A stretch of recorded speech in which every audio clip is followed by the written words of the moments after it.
एक छोटे से गांव में, जहां हर घर में पीढ़ियों से चली आ रही डरावनी कहानियां गूंजती थीं, रहती थी एक युवती जिसका नाम था रीना।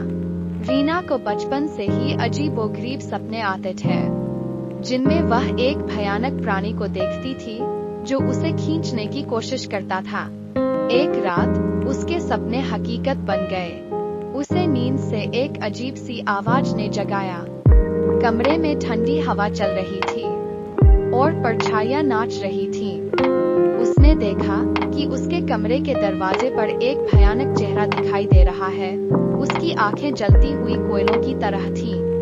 रीना चीख उठी, लेकिन आवाज उसकी गला में ही अटक गई। वह प्राणी धीरे धीरे उसके पास आ रहा था और रीना की सांसें फूलने लगी। उसने अपने आप को बचाने के लिए अपने चारों तरफ तकिए और चादरें जमा कर ली, लेकिन यह प्राणी बेरहम था। वह उन सभी को पार कर गया और रीना को पकड़ लिया।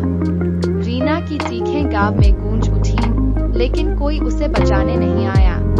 सुबह गांव वाले रीना के घर के पास एक खाली बिस्तर और फटी हुई खिड़की देखकर हैरान रह गए।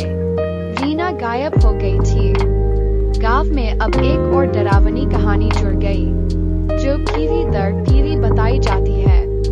उस कहानी का नाम है रीना का भयानक सपना।